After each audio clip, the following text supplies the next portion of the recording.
All right, let's talk about Jayden Daniels and the Washington Commanders, who I'm going to be honest, did not play particularly well. They were weirdly winning for most of this game, but they just didn't. I mean, I didn't think the team as a whole looked great. Defensively, they played well, but offensively, it was just a struggle. And I think Daniels himself didn't play great. So let's get into all of it. Let's talk about what the issues were, what were the issues outside of Daniels' control, and also what were the issues that were in his control that he needs to get better at. Yeah, let's just get into it. Let's start off with this play. So you see the route that Daniels is going to look towards. It's against zone coverage and definitely could get open. But again, you've got several players kind of in the area, so you might have to throw in between a couple of defenders. When this play begins, that's kind of what's happening. I wouldn't say this isn't open. I totally see why Daniels is making this throw. The issue is that there is a Philadelphia player just off screen, so you can't just lead the receiver you want too much further towards the bottom of the screen. You kind of have to try and thread the needle a little bit right here. Have to try and get it past Zach Bond, the linebacker for Philadelphia. But as you see here, just can't quite do it. To be honest, that could have been intercepted.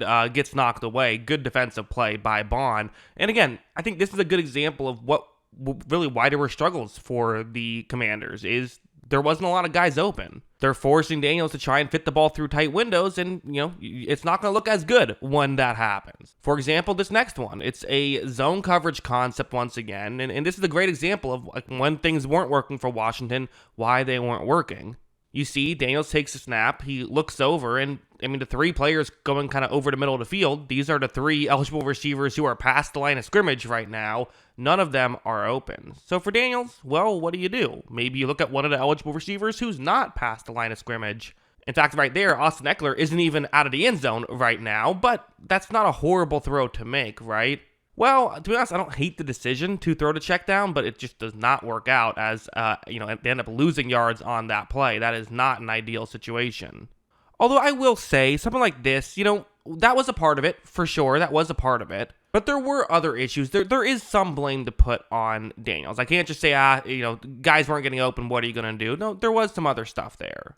For example, the play you see on the screen, once again, it's a zone coverage concept. This time it is going to start a little bit differently. So when the play begins, it's a 2nd and 14. They're trying to push the ball down the field, but Philadelphia isn't giving that up. They're playing zone coverage and playing very far back. But because of this, to be honest, there's three receivers who are more shallow that Daniels could look towards. This is kind of, you could call it an issue if you want to. Daniels does tend to sometimes go to his legs quickly, and to be honest, for good reason, right? Usually that's been a more effective way of moving the ball down the field. Earlier, you see him go to the checkdowns and it not working. This time, he's going to go straight to his legs, but the checkdown is open here. Because of this, he tries to scramble and ends up scrambling into a sack. Had he been able to go through his progressions a little quicker there, they're getting not a first down, but they're gaining some yards. And, maybe you gain 4 or 5, maybe you gain 6 yards. It probably won't be a huge thing, but on a 3rd and 8, you're giving yourself a chance. This sack gave them no chance. They had to just play field position and go to the next drive. So that's just an issue. There were also some missed throws here.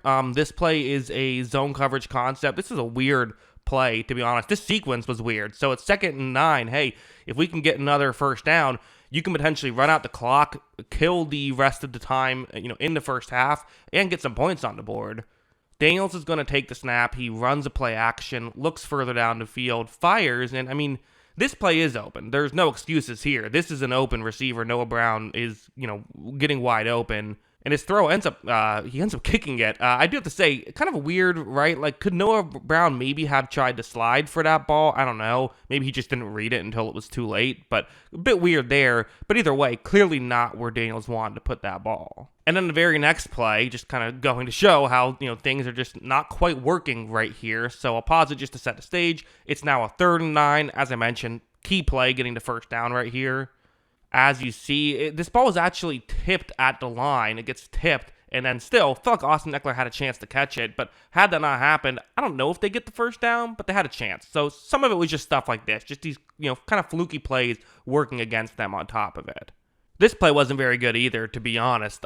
It's, a zone coverage concept. You have the routes you see on the screen, and essentially the way this can work is with one defensive back kind of covering relatively shallow on a 3rd down and 5, you essentially throw it to the guy he doesn't cover.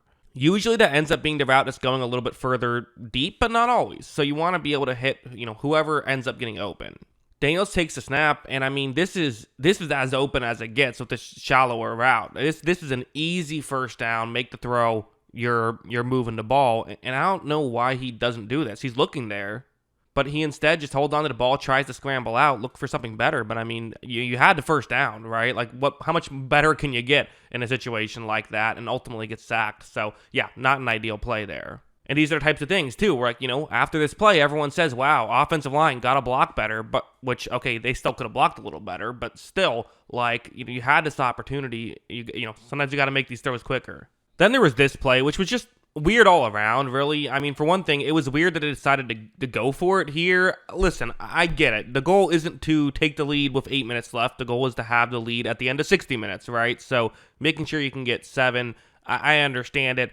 But after they just got stuffed on second and third, I think I probably take the points here. But either way, whether you think it was the right call or the wrong call, the players still have to execute, and they did not do that here. Watch the right guard on this play. It's a very bizarre thing that happens. Watch as he's kind of just, it didn't look like he false started. He just was so quick in getting to his spot. He has to pull over. He ends up running into Daniels. They just, they don't have the timing down.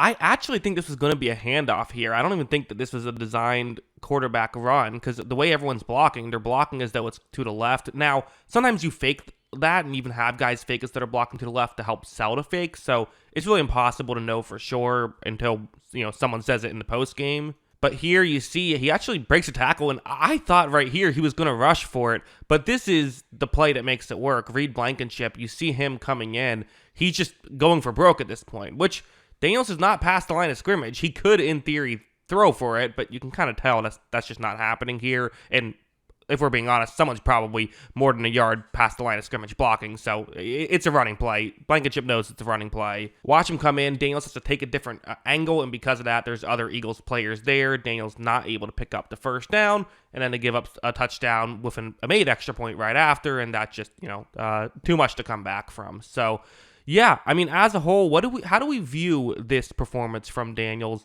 I mean, it wasn't great. It wasn't. And it wasn't all his fault. I thought that the Eagles did a really good job at taking the deep shot out of the game, forcing the Commanders to have to kind of work underneath. And to be honest, they didn't do a great job at it. And also, if we're being honest, opponents are now going to start doing this. I mean, teams pay attention to this stuff. I'm not going to call it a blueprint game, but there's something here, right? But for the Commanders, there's also some good in that. You've learned more about your team. You've learned where you have a weakness and how to strengthen it, and they will. Daniels isn't going to continue to miss these throws the way he did in this game. I think they'll be fine. But yeah, those are my thoughts. What are your thoughts?